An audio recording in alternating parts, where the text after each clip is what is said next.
Hi, I'm Juliet Parker, the Director of ALNAP, the Learning Network for the Humanitarian Sector, and I'm delighted to welcome you to the launch of ALNAP's new guide for adapting the OECD criteria for the evaluation of humanitarian action. The humanitarian system is facing a period of significant uncertainty. Reductions in funding from traditional donors, alongside the increasing scale, complexity, and duration of crises, are putting real pressure on how we work and the choices we make. At the same time, the sector is grappling with long-standing challenges around power, equity, and sustainability. In this context, evaluation isn't optional, it's essential. It helps us understand what's working, what isn't, and what needs to change. During today's session, you'll have the opportunity to familiarize yourself with how the guide is structured and the changes that have been made in this edition, as well as to hear examples of its practical application. Developing this guide has been a significant piece of work, and I want to take a moment to acknowledge the many people who've contributed to it, including those involved in the advisory group, the reference group, and who engaged in the many consultation opportunities. In particular, I'd like to thank the writing team, Sarah Garby, Margie Buchanan-Smith, and Pamela Combonido Alpha, who you will hear from shortly, and Susanna Morrison-Metois, who led the early stages of the project for us. And with that, I'm delighted to hand you over to Julia Steets, Director of GPPI, who will be hosting today's event.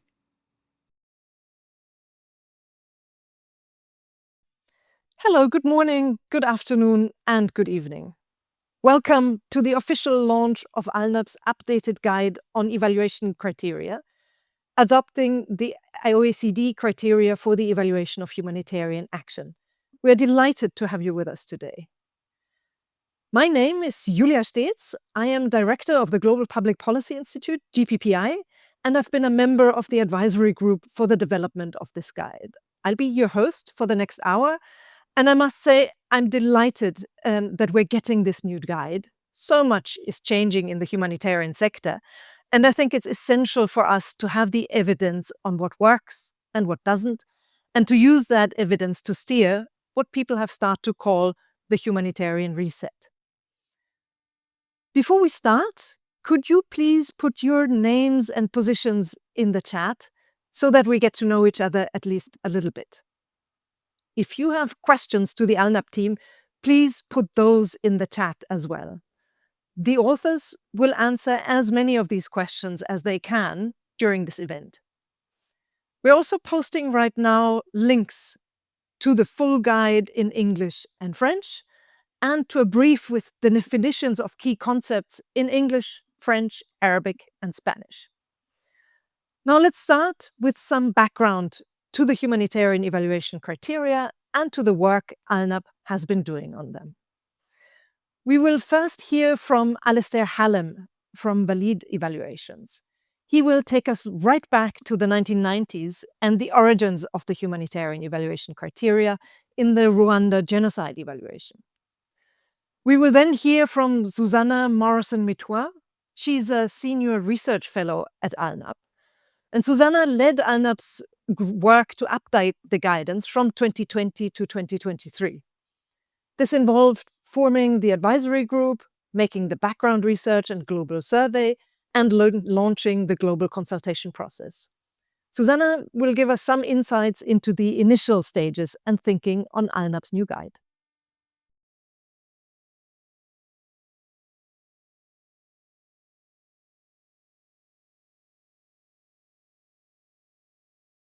I was part of the core team for the joint evaluation of emergency assistance following the genocide in 1994. The evaluation took place in 1995 and was one of the first major evaluations of humanitarian assistance. And the evaluation led to initiatives such as Sphere, People in Aid, the Humanitarian Ombudsman, as well as developing new criteria for the evaluation of humanitarian assistance. There were existing DAC criteria, but they'd been designed for development programs, and it was felt it would be useful to have a look at the criteria and see whether they needed refining for the humanitarian sphere. The response to the 1994 genocide was a fertile time for the development of humanitarian assistance policies and for new innovations in the field. There was a lot of soul-searching at the time about the response to the genocide, as it was felt to be very suboptimal in many ways. Many people were involved in discussing how to improve things. Danida took a leadership role. and brought together many humanitarian actors and helped organize this system-wide evaluation of the response. Probably the very first system-wide humanitarian evaluation. And there were many meetings around that time involving donors, NGOs, Red Cross partners, the UN, academics, and amongst other things, these discussions led to a close analysis of the existing OECD DAC criteria, which were efficiency, effectiveness, impact, sustainability, and relevance. And it was felt they could do a reasonable job, but that they could be improved. So to take one example, humanitarian assistance interventions, in contrast to development projects, are not usually designed to be sustainable. So why have this criteria? However, they still need assessing in regard to whether, as they respond to acute and immediate needs, they take the longer term into account. Drawing on some work by Larry Meniere in a paper that he wrote in 1994, we proposed introducing connectedness as an alternative. And this refers to the need to assure that activities of a short-term emergency nature are carried out in a context which takes longer-term and interconnected problems into account. There were other changes we also thought were necessary. We thought we should include the criteria of coverage, which is the need to reach major population groups facing life-threatening suffering wherever they are, providing them with assistance and protection proportionate to their need and devoid of extraneous political agendas. This also came from the Meniere paper. Coverage alerts evaluators that complex emergencies and associated humanitarian programs can have very different impacts on different population subgroups, whether these are defined in terms of ethnicity or gender, socioeconomic status, occupation, location, or family circumstance. Another addition to the OECD DAC criteria which we proposed was coherence, and this referred to the need for policy coherence. For example, there have been instances of one major UN agency promoting the return of refugees to their host country, while another is diametrically opposed to such policies.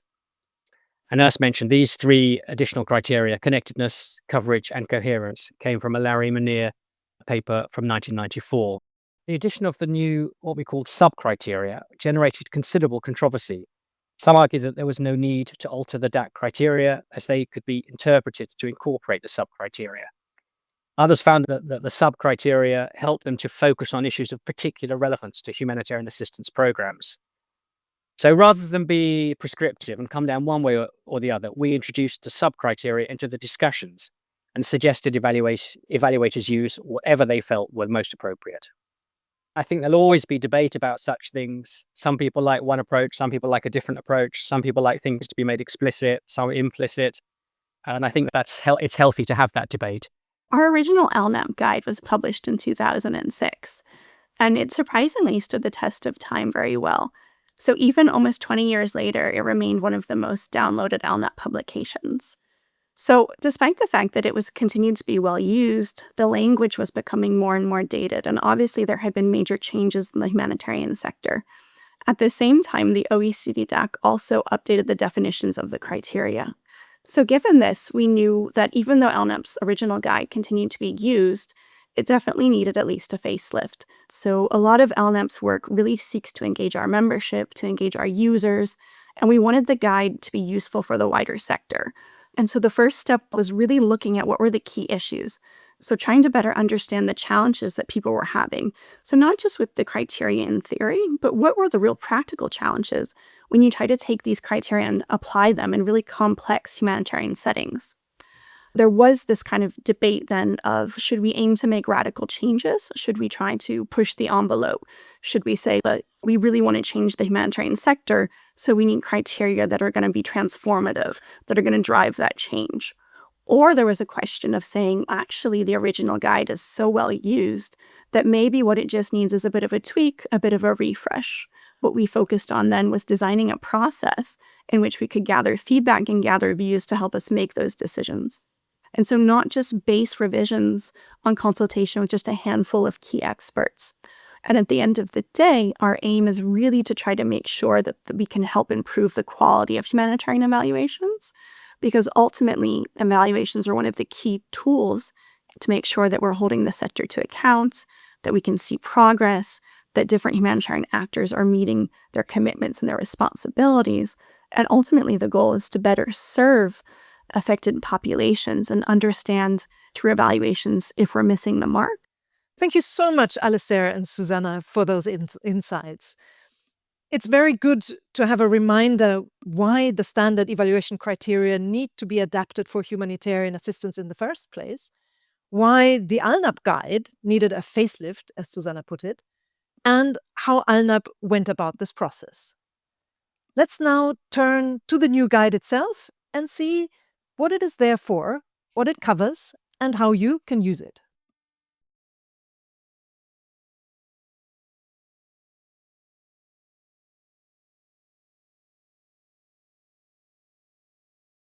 Humanitarian crises are becoming more frequent, more complex, and more interconnected.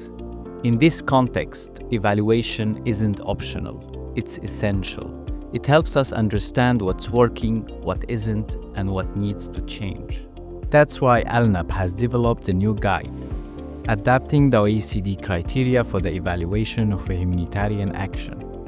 This guide is complementary to the OECD guidance and an update of ALNAP's 2006 publication, which for nearly 2 decades has helped shape how evaluation is done in humanitarian settings.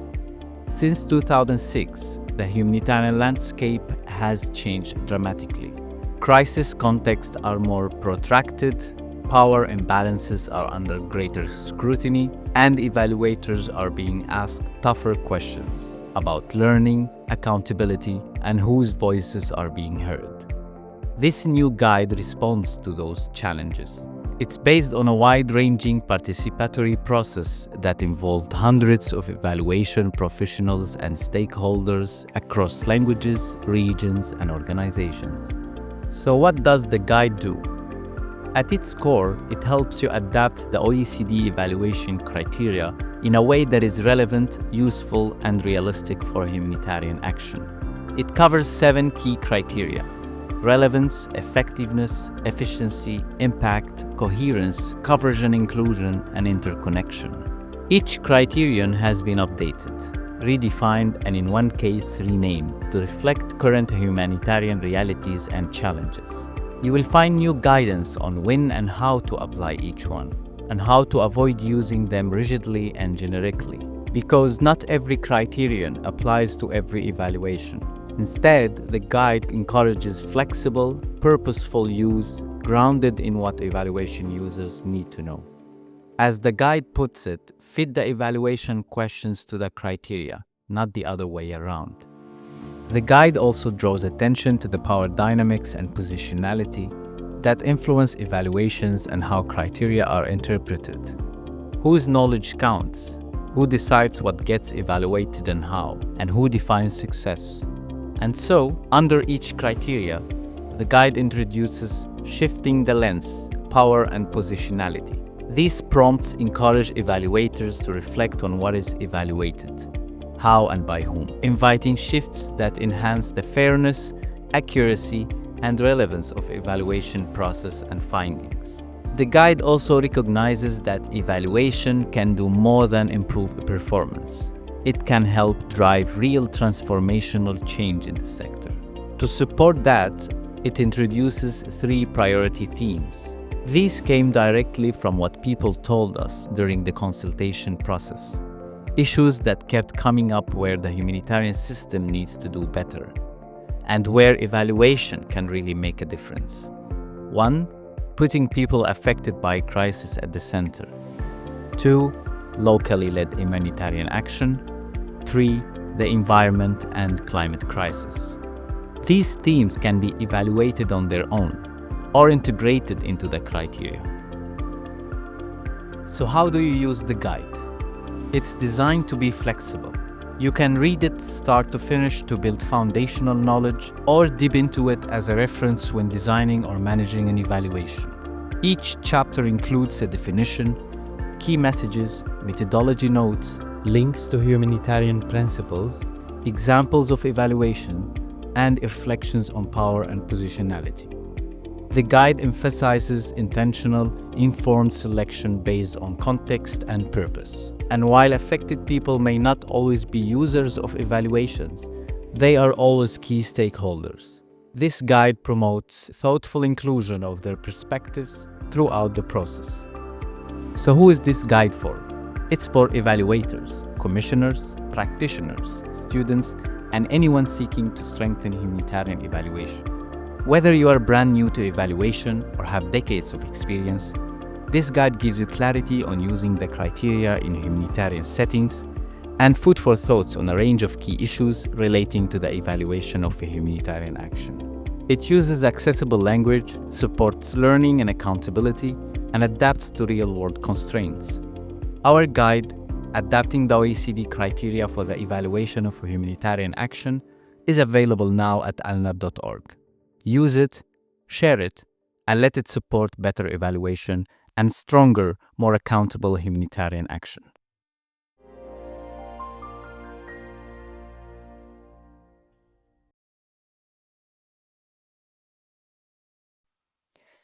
Thanks a lot to the ALNAP team for producing this overview.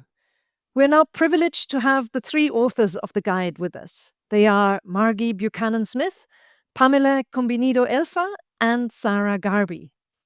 I'll hand over to Alejandro Posada, who's a research fellow at ALNAP, so he can explore with the authors what came out of the consultation process, what their thoughts are about some of the content of the guide, and what they hope the guide will achieve. Over to you, Alejandro.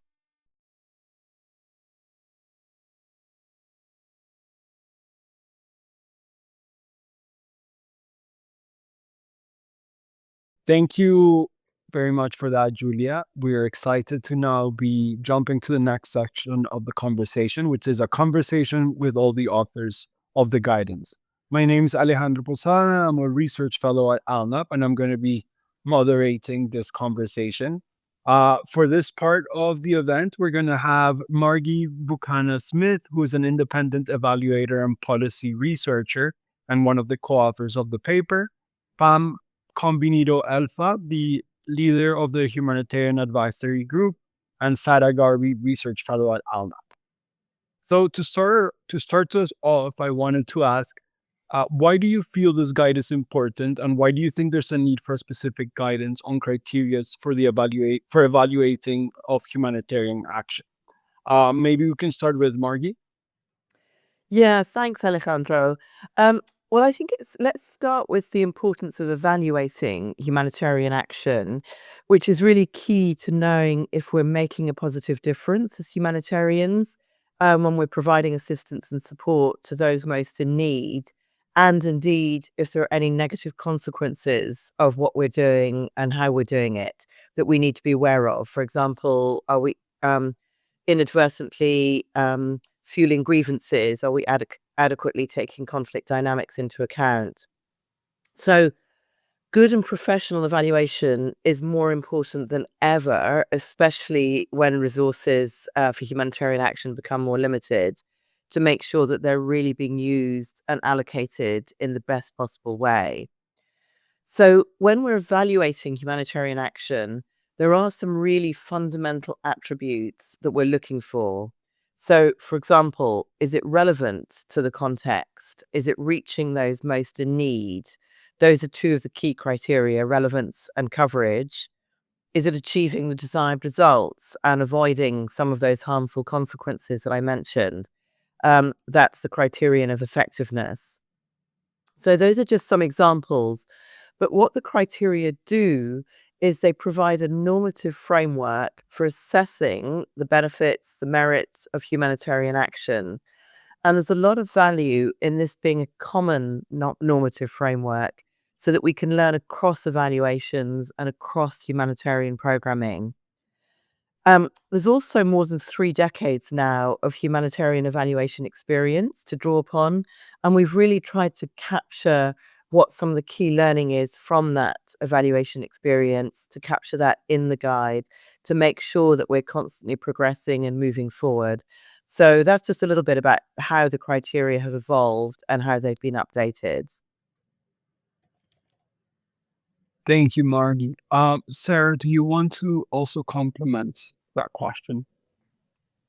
Yes, obviously I agree with everything that Margie said, but I can add that this guide that we're launching today is an updated and revised version of a guide that we published in 2006. And still to this day, it remains one of our most downloaded resources. This shows that there is a clear need for guidance on how to apply the OECD evaluation criteria and the evaluation of humanitarian action. But obviously, 2006 is a long time ago. It's almost 20 years ago. And the 2006 guide is outdated in many ways. A lot of changes have occurred since then, not only in humanitarian action, but also in evaluation practice. Obviously, also the OECD have updated their definitions. They did that in 2019. So there was a real need for us to update and to provide fresh guidance on how to apply these criteria and in the evaluation of humanitarian action. Thank you, Sada. And Pam, do you also want to add something here? Yes, thanks, Alejandro. Maybe one thing I'd add is that, especially for emerging evaluators or those working in unfamiliar contexts, we hope this guide can act as a professional compass. It's not only encouraging rigor, but also reduces ambiguity around what should be evaluated and how, and giving them more confidence and clarity in their work. And this is specifically important because we're working in a sector where lives are at stake, and you often hear humanitarian actors saying that decisions must be done swiftly. So, clear evaluation criteria are not just helpful, they're essential to turning good intentions into real lasting impact. Great. Well, thank you all for those introductions.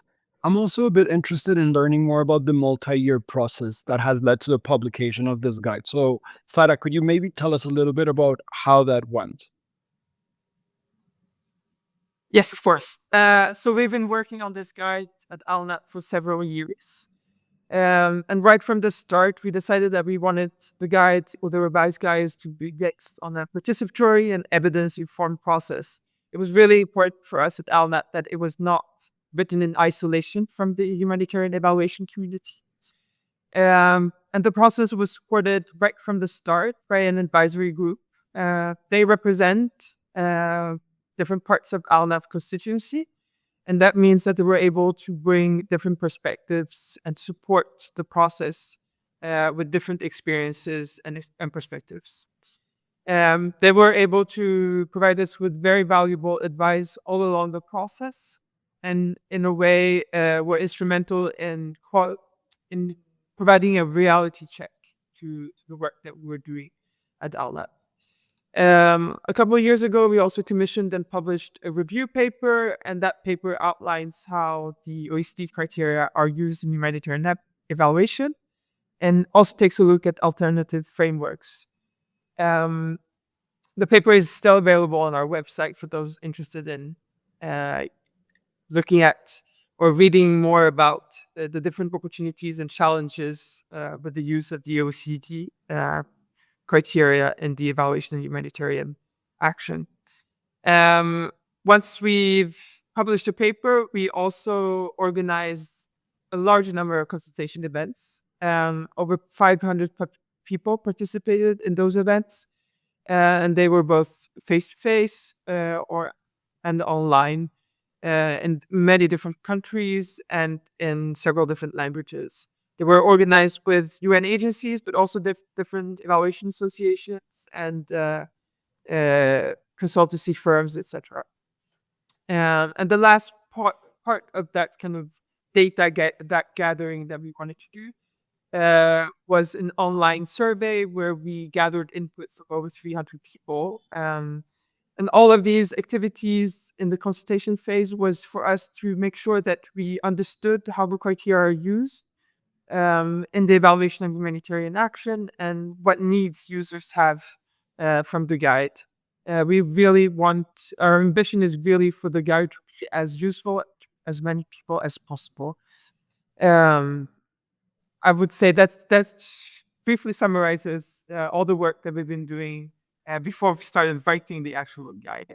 Thank you, Sada. And Margie, do you want to also come in on that multi-year process and how it went? Yes, I just wanted to add how I think, quite remarkable was how inclusive the consultation process has been, which is really to ALNAP's credit. So the consultation happened across continents, across countries. So I know that in-person events were held, for example, in Thailand and Spain, just to give a couple of examples. But online events were also held in 3 different languages, in French, Arabic, and English. So that's been really important to ensure that a wide and diverse range of views fed into the updating of the guide, also a wide range of experience of humanitarian action. And I think we really benefited from that in writing the guide. So we've tried to make sure that we've taken that diverse range of views and experience into account, so that the guide will be useful to a multicultural audience. It will appeal to a diverse audience. So that's something we've been very mindful in the writing of the guide. So that's really interesting about the inclusive and participatory approach that you were describing for the guide. I'm just wondering if there were any surprises that came out of that process that struck you. Sara, was there anything? Yes, thank you, Alejandro. I think that when we embarked on this journey on the before the consultation phase, we really didn't know. One of the key questions we had was, will the evaluation committee want us to align with the OECD criteria, or will they want us to develop an alternative framework? We were very open to any feedback that we would receive, and so I would say I was a bit surprised over how overwhelmingly positive um, the feedback was that we should be aligning to the OECD criteria. Indeed, most event participants and survey respondents really thought that was the way ALNAP should go. Um, Slightly surprised because these criteria have been criticized or heavily criticized in the last few years for different reasons, but they do seem to be the preferred framework for, at least for the stakeholders that we engaged with. And my personal opinion or theory is that they are the preferred framework because they are so well known and so well established. They are used in a lot of contexts, in a lot of countries, and they are not only used in the humanitarian system, but also for development assistance and in peace building work. So they are criteria that enable a common language across context, countries, but also across the nexus, the humanitarian development, peace building nexus. The consultation data did also show that there was a need, a strong need, a strong request, and that kind of echoes what I was saying before, for guidance on how to apply the OECD criteria in humanitarian action. And when we started digging into the data, we did discover that there was a lot of differences and nuanced opinions on the usability of each individual criteria. This was super interesting, but sometimes made our work quite challenging because we had to make, and at times quite difficult decisions had to be made. Thank you for that. Margie, is there anything that surprised you and that you also want to mention? Yeah, thanks. I think there was a couple of points of feedback just to add to what Sarah and Pam have said, that did surprise me. So first of all, a lot of respondents felt that flexibility in the use of the criteria was as important as standardization. So that was a really interesting point of feedback that we've tried to take that on board in how the guide is written. The other point that surprised me was that the criterion of coverage hasn't been used more in evaluations in recent years. Certainly in evaluations I've done, I've used that criterion a lot and found it very helpful. So it was interesting to discover that actually it had been used relatively little, but at the same time, respondents were saying they wanted us to keep it, but the criterion of coverage is important, but it really should be expanded and should pay a lot more attention to issues of inclusion, equity. So that we've also really taken on board in the updated guide. Thank you. Thank you for that. So you've told us a bit about how the guide promotes a flexible approach to using the criteria and to using the evaluation criteria. It'd be great to hear more about that flexibility and what you actually mean by that. Um, Margie, could you tell us a bit about that flexibility? Yeah, sure. I think the first thing to say is that it's a guide. It's not a directive for how to use evaluation criteria. So we really want users of the guide to be discerning, to be thoughtful in how they use the evaluation criteria.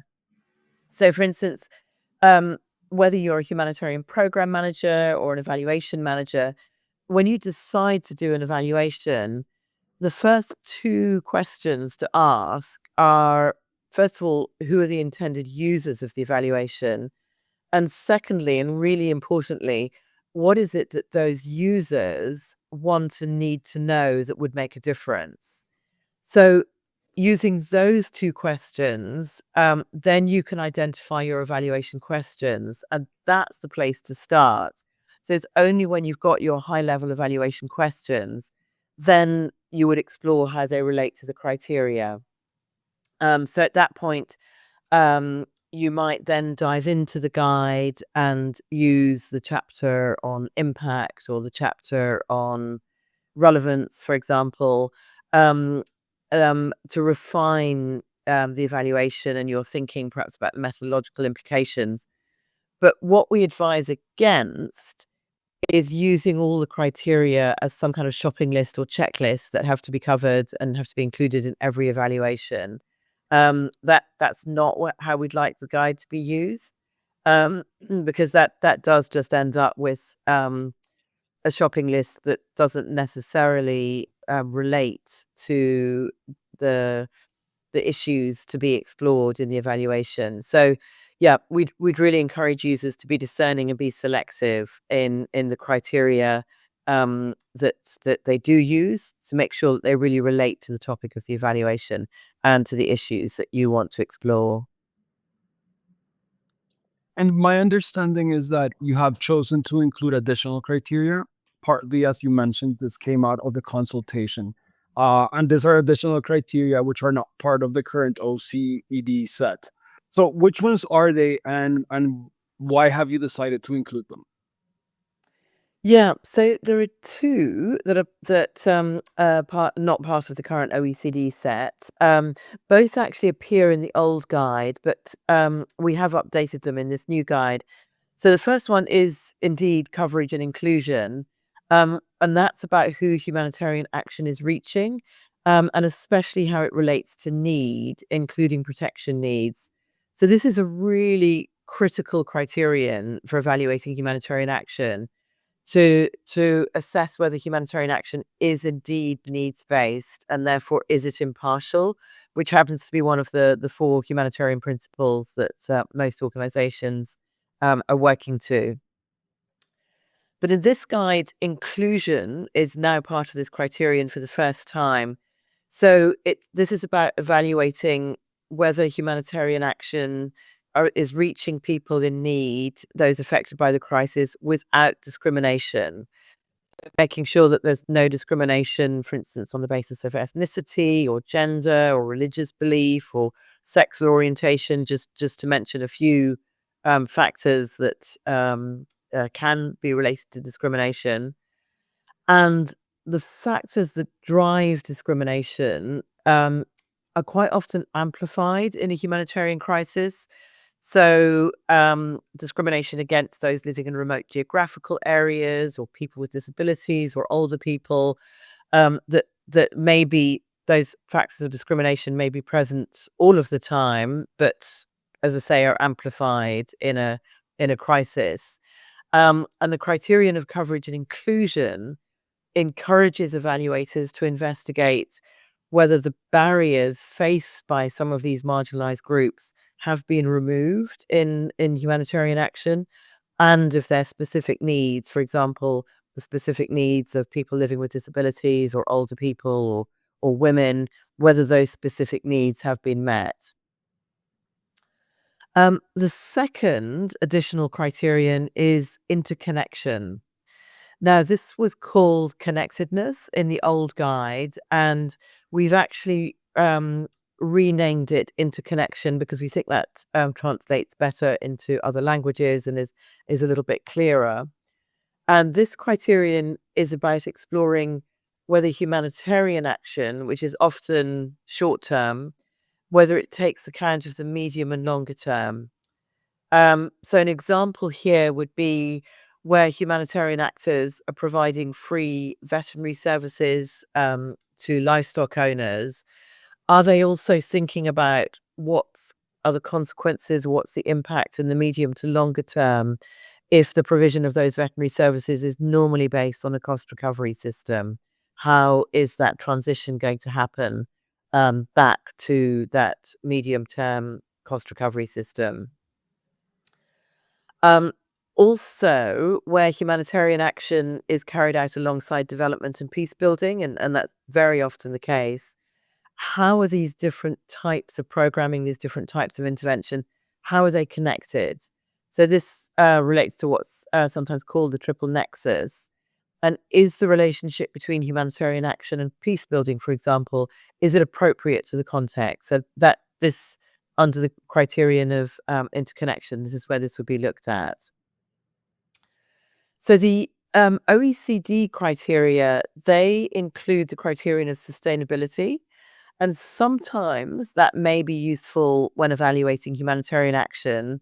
For instance, if you've got a long-term refugee caseload and you're evaluating management of that caseload, if one objective has been building the capacity of the hosting government, then issues of sustainability may be appropriate. But if you're looking at humanitarian assistance to a population group that's displaced for a short period of time, then sustainability may not be the most appropriate criterion. If you're looking at the sustainability of the provision of services, that may not be appropriate if that group is displaced for a relatively short period of time.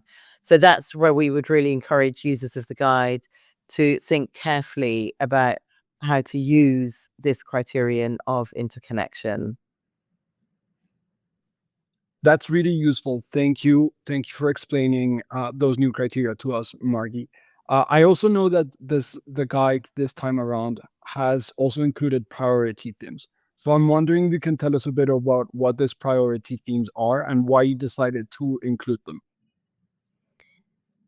Yes, that's right, Alejandro. The priority themes are a new addition and were not included in the 2006 guide, and we're introducing them in this updated guide. So, the way we define priority themes is they provide an additional lens to evaluate humanitarian action.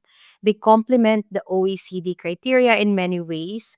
And to us, most importantly, these priority themes offer opportunities for evaluation to enhance performance, and also support transformational change at the system level. And there are three priority themes. Sarah will give an overview of the last one, but the first two are putting affected people by crisis at the center, and this is linked to efforts within the system to improve how humanitarian actors engage with people affected by crisis. And in this priority theme, what we want to highlight is that despite commitments, there are deep rooted power imbalances that limit whether humanitarian actors are genuinely led by people affected by crisis. So, in this priority theme, there's guidance to support evaluators so they can explore, for example, the extent to which humanitarian actors are being led by or responding to the preferences and the priorities of people affected by crisis in a timely manner. The evaluators can also explore the quality of engagement, and this includes cultural sensitivity and power and trust between humanitarian actors and communities. And most importantly, if the perspectives of people affected by crisis have been listened to and were acted upon. The second priority theme is locally led humanitarian action, and we provided guidance on how evaluators, commissioners, and program staff can explore the extent to which, for example, humanitarian action shifts power and resources to frontline responders, supports local actors, or how they reinforce locally led crisis response and recovery, but also understanding the variations in local actors' values, priorities, and power dynamics. For example, their role in inclusion and exclusion of certain groups in receiving humanitarian assistance. I'm gonna hand over to Sarah for the third priority theme. Thank you so much, Pam. Yes, indeed, we do have a third priority theme in the guide, which is the environment and climate crisis. As I hope we can all agree on, the current climate crisis is already having consequences for humanitarian action. But we do also know that very few evaluations of humanitarian action include this theme. And by including this theme in the guide, we hope or we really want to encourage both commissioners of evaluations and evaluators to examine this area to a high. We know that the climate crisis can significantly increase humanitarian needs. It will contribute to displacement, instability, and violence, for example, through climate-related events like drought and floods. In the guide, we provide support to evaluators and commissioners on how to integrate this theme not only as a standalone theme, but also integrate it into each criteria. Um, we propose that evaluations can explore the extent to which humanitarian action contributes to or mitigates climate crisis. But we also think that an important aspect of this is exploring how humanitarian actors have considered local and indigenous knowledge, practice, and solutions around the environment and climate crisis and how humanitarian action is implemented. We also think there's a link here to the principle of do no harm, and that it is important for evaluations to consider how environmental factors were included in how humanitarian action is planned and implemented, and whether it minimizes negative environmental impacts. Thank you, Sarah. I know that the guide also provides what feels like a very timely conversation and guidance related to power and positionality in evaluation. Pam, could you tell us a little bit more about that? Thanks, Alejandro. And as you said, it's a timely conversation. So there's a strong acknowledgement, especially in the last few years, how power and positionality shape evaluation and interpretations of criteria. And this is something that came up strongly in consultations as well. The shorter definition of positionality is it shapes how you perceive the world and carry out evaluations based on your social identities, experiences, and affiliations, whether you're an evaluator, commissioner, or a program staff.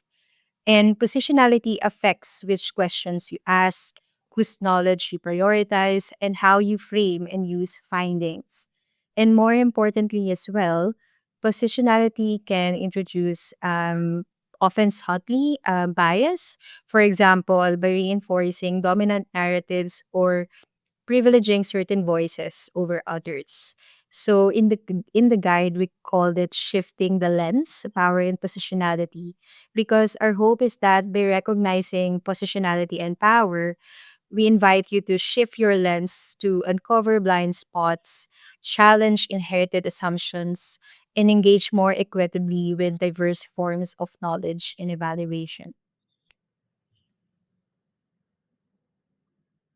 And if I may add on here, and this has already been touched upon by Pam, the feedback that we did receive during the consultation phase, there was a very strong demand for guidance on those issues in evaluation and humanitarian evaluation.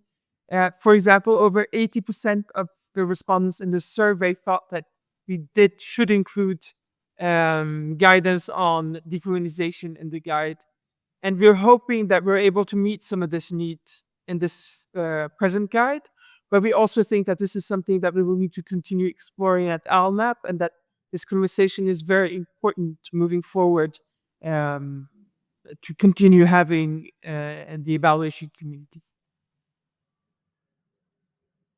Great, thank you. So we've had a very engaging conversation. We went over the guidance, how it was produced, the various components that it includes. And to finish us off, I wanted to ask, maybe let's start with Margie. What do you hope that users take away from the guide? Yeah, thanks.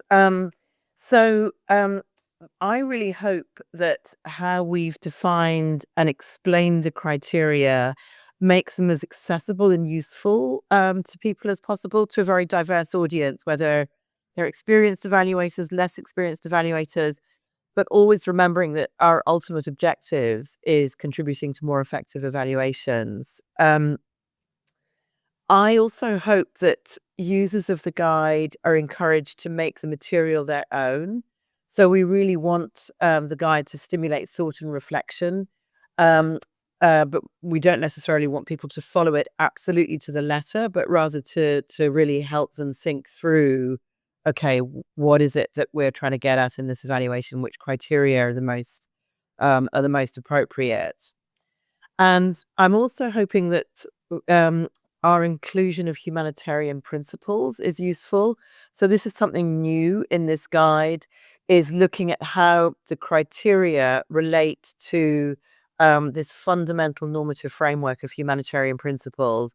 Our experience in evaluating against humanitarian principles is still emerging, is it's relatively new. So by relating the criteria to the principles, yeah, we very much hope that that also makes a major contribution. Pam, do you also want to come in with your, what do you hope people take away from the guide? Yes, thanks, Alejandro. To me, I hope the guide provides a solid anchor that helps users navigate difficult decisions or even opportunities when managing evaluation process, and even making sure that the findings are useful for people affected by crisis, from the key question that we put forward for each criteria and the definition, as Margie mentioned, to the methodological implications we outline and the opportunities to shift the lens.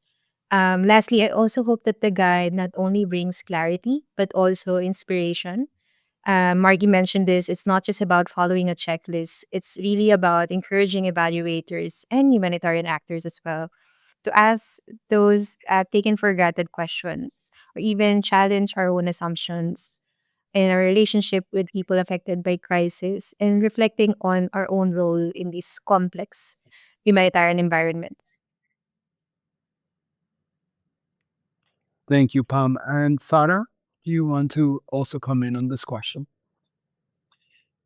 Yes, and I think we had a very high ambition of this guy being useful to as many people as possible. So my answer is going to be that I hope that we have succeeded in this ambition, and that the guide is useful not only to seasoned and experienced evaluators, but also to young and emerging evaluators, people doing their first evaluation, or agency staff who are commissioning their first evaluations.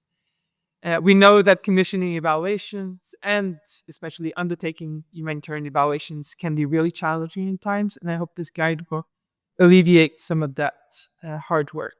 Uh, I'm also very happy that we are the sections of power and positionality, that section that we just discussed, and that we are including the project themes in the guide. And I hope that by including these more reflective pieces um, that tackle power interests, that we're also able to contribute to change in the sector.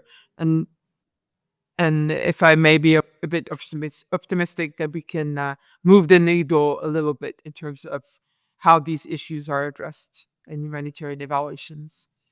Finally, we haven't mentioned this before, but the guide also includes a range of good practice examples. We've tried to include really diverse types of evaluations. So I hope these will serve as inspiration um, to kind of think a bit outside the box, or to change the way we do things. Uh, Humanitarian evaluation community. Well, thank you very much, all of you, for your insights on the guidance and the new guide, and for the time for putting it together. Very excited to see how it's used. And yeah, I'll pass it over to Julia.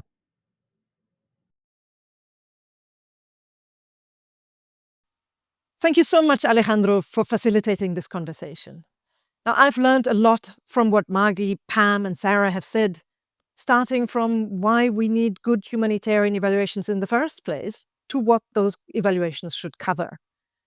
I think the guide will help us all deal with really relevant challenges we experience when doing evaluations. For example, how we can better understand our own positionality and make sure this doesn't unduly influence evaluation results. Before we end today's session, let's hear from some of the people who have a lot of experience in using the evaluation criteria in practice. Laura Olson was the OCHA manager for the interagency humanitarian evaluation of the Somalia response. I was actually team leader for that evaluation, and it was a tremendous pleasure to work with Laura on that.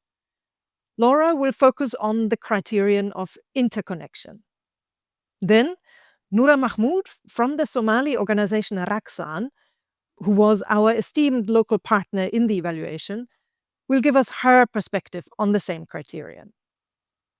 Links to these evaluations and to other good practice examples are in the guide. We're also posting them in the chat right now, and you'll find longer versions of the interviews with these and other evaluators on the ALNAP website.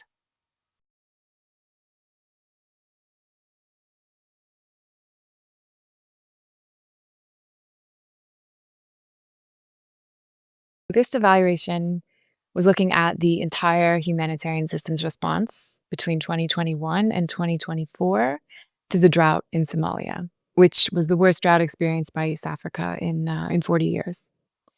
And when I say the entire system, what I really mean by that is the Interagency Standing Committee, or the IASC, and its partners.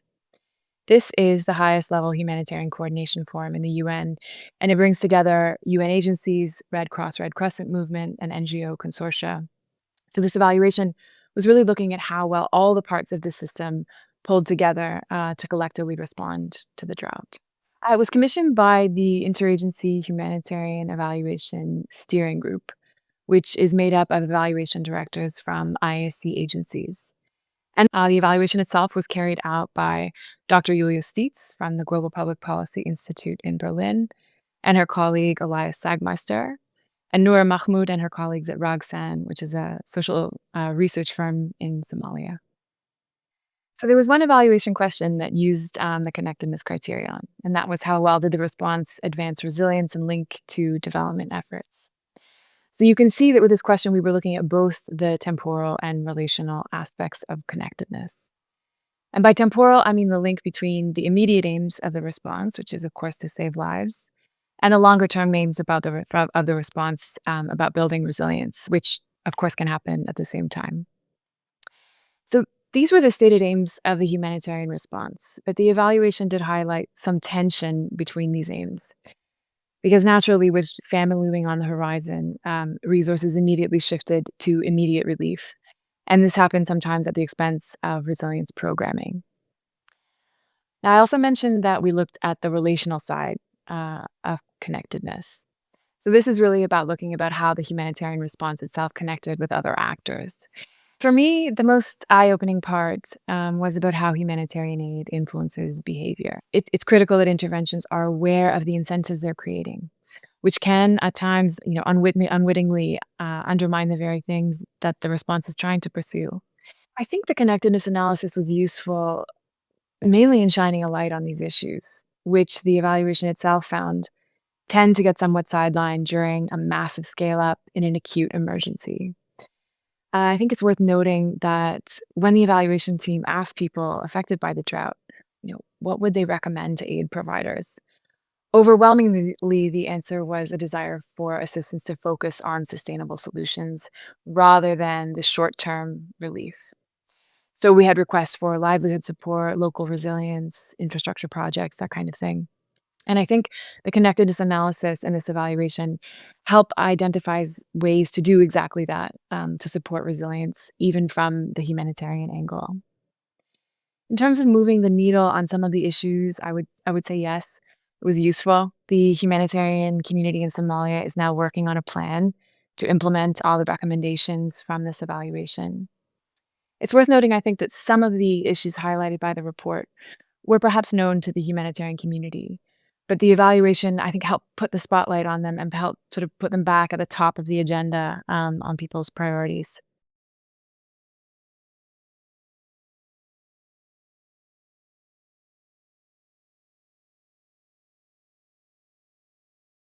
Hello, my name is Nora, and I am the research manager at Raxen, a local female-led social enterprise in Somalia, specializing in social accountability research and monitoring activities in Somalia.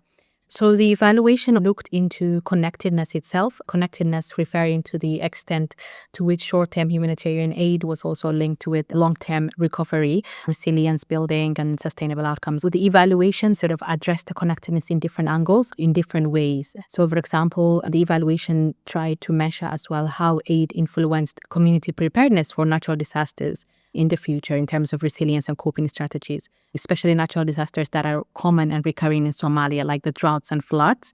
We targeted 13 different districts, including a lot of hard-to-reach areas in Somalia where it's very difficult to access, basically due to security challenges. Or we thought about how can we have more inclusive mixed method design where we both have quantitative data but also have a more participatory in-depth qualitative data as well. So we try to target different community groups when we were doing the methodology. And then most of the things that we saw from the evaluation as well was that the aid was also perceived as there was some lack of integration with local priorities. Some of these community priorities, especially with the affected people that we consulted with, told us that some of the aid that they received was not only short-lived, but also it wasn't the priority for them. The kind of needs they had was not actually meeting with some of it. So these were the main things.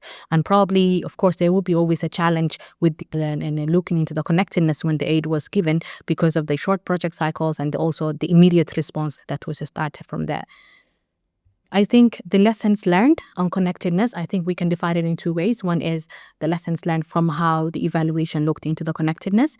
I think there was a big value in the participatory mixed method that we used. I think it was valuable and it has provided deep insight into whether the response was relevant in terms of inclusive, and also trying to address the connectedness within the evaluation, looking at it from different angles, the preparedness, and also targeting different communities as well to see some comparison and with how the aid might have supported them in terms of resilience aspect of it.